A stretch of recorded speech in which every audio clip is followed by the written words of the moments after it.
తర్వాత మనం సంబంధాలని ఏ విధంగా విస్తృతం చేసుకోవాలి, ఎలా సోషలైజ్ కావాలి. ఎప్పుడైనా మనం ఎక్కువ ఇచ్చి తక్కువ ఆశించే విధంగా ఉంటే మన సంబంధాలు, సత్సంబంధాలు మెరుగయ్యేటువంటి అవకాశాలు ఉంటాయి.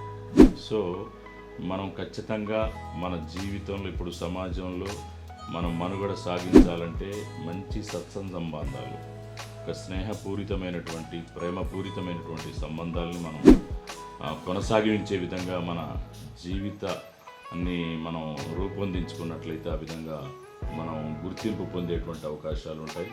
ఇంకొకటి ఏంటంటే ఫస్ట్ ఆఫ్ ఆల్ మనం చాలా లక్కీ ఫెల్లో అని గుర్తించాలి. ఎందుకంటే ఈ ప్రపంచంలో, ఈ విశ్వంలో ఎంతోమంది ఒక శారీరకంగా కానీ మానసికంగా కానీ ఫిట్నెస్ లేక చాలా బాధపడేటువంటి మనుషులలో మధ్య మనం సంపూర్ణ ఆరోగ్యవంతులుగా ఉన్నామంటే నిజంగా మనల్ని మించిన అదృష్టవంతులు, ఐశ్వర్యవంతులు ఎవరూ లేరు అనేటువంటి భావనని మన మనసులో ఉంచుకోవాలి.